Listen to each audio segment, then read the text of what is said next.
নতুন ration card কিভাবে করবেন? বাচ্চাদের নতুন রেশন কার্ড আবেদনের সম্পূর্ণ পদ্ধতি। নতুন রেশন কার্ডটি আপনার ফ্যামিলিতে অ্যাড করার জন্য সম্পূর্ণরূপে ভিডিওটি দেখতে থাকুন। আমাদের এই চ্যানেল থেকে অনলাইনের সমস্ত রকমের তথ্য সবার আগে দেবার চেষ্টা করি। চ্যানেলটিকে সাবস্ক্রাইব করে পাশে থাকবেন যাতে নতুন কোনো তথ্য সবার আগে আপনার কাছে পৌঁছে যায়।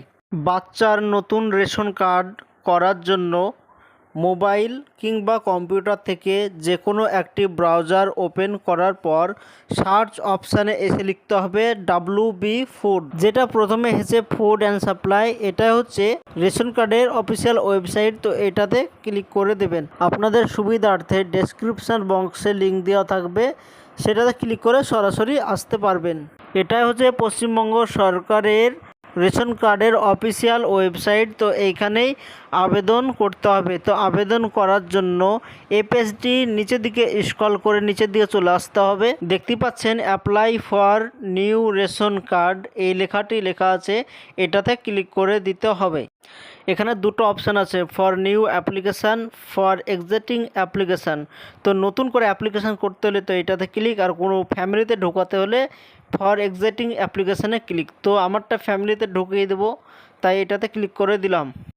বাচ্চার রেশন কার্ডটি আপনার ফ্যামিলিতে ঢোকার জন্য তো এখানে আপনার ফ্যামিলির যে কোনো একটি মোবাইল নম্বর যেটা রেশন কার্ডের সঙ্গে লিঙ্ক আছে, সেই মোবাইল নম্বরটি দেওয়ার পর গেট ওটিপিতে ক্লিক করে দিতে হবে।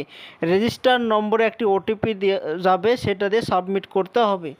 Ration card log in successful. তো আপনার ফ্যামিলিতে কতজন মেম্বার আছে প্রত্যেকটির নাম এইখানে শো হচ্ছে, আর কার্ডটি অ্যাক্টিভ আছে কি ইনঅ্যাক্টিভ আছে সেটাও শো হচ্ছে। তো আপনার কার্ডটি কী ক্যাটাগরি, রেশন কার্ড নম্বর সবগুলোই এখানে আপনি দেখতে পাচ্ছেন। তো নতুন করে বাচ্চাকে অ্যাড করার জন্য এই পেজটি নিচের দিকে স্ক্রল করে নিতে হবে। তো এখানে দেখতে পাচ্ছেন আপনি নতুন করে ফ্যামিলিতে অ্যাড করতে যাচ্ছেন বাচ্চাকে। তো এখানে ফর্ম 4 নম্বর দেখতে পাচ্ছেন, এই 4 নম্বর ফর্মে অ্যাপ্লাই নয়ে ক্লিক করে দেবেন। নিচের দিকে আপনার district name, block, panchayat, village সব কিছু সিলেক্ট হয়ে আছে। এরপর আপনার হাউস নম্বর যেটা আপনার ভোটার কার্ডে থাকে সে হাউস নম্বরটি বসিয়ে দেবেন। এরপরে আপনার ভিলেজ নেমটি বসিয়ে দেবেন, পিনকোডটি বসিয়ে দেবেন, পোস্ট অফিস বসিয়ে দেবেন, পুলিশ স্টেশন সেটাও বসিয়ে দেবেন। এগুলো সঠিকভাবে বসিয়ে দেবার পর নিচের দিকে চলে আসতে হবে এবার নেম দেওয়ার জন্য। এখানে first name, middle name, last name. তো বাচ্চার নাম ফার্স্ট নেম বসিয়ে দেবেন, মিডিল নেম থাকলে বসিয়ে দেবেন, লাস্ট নেম টাইটেল বসিয়ে দেবেন। তো এগুলো সঠিকভাবে বসানোর পর নিচে ফাদার অথবা মাদার নেম, তার বাবা অথবা মায়ের নাম এই ঘরে বসিয়ে দিতে হবে। তো সঠিকভাবে তার বাবার নামটি বসিয়ে দেবেন এই ঘরে।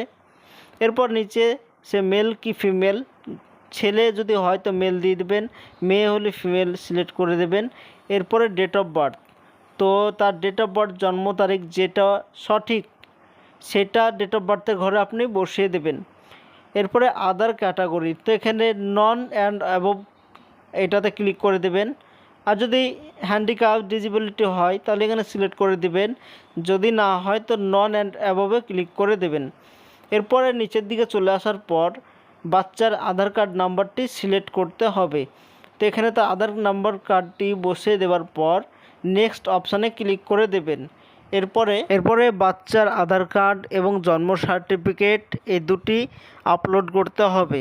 সেটা আপলোড সাকসেসফুল হয়ে গেলে ওয়েট করবেন, কিছুদিনের ভিতরে সরকারিভাবে পোস্ট অফিসের মাধ্যমে আপনার বাড়িতে এই কার্ডটি দিয়ে যাবে। আমার এই কার্ডটি পশ্চিমবঙ্গ সরকারের আয়ত্তাধীনে, তাই এটা হতে বেশি দিন সময় লাগবে না। আর যদি কেন্দ্র সরকারের আয়ত্তাধীনে হয় যেগুলো ছোট কার্ড, ওইগুলোতে সময় লাগবে, হয়তো বা 5-6 মাস সময় লেগে যেতে পারে, কিন্তু হবে।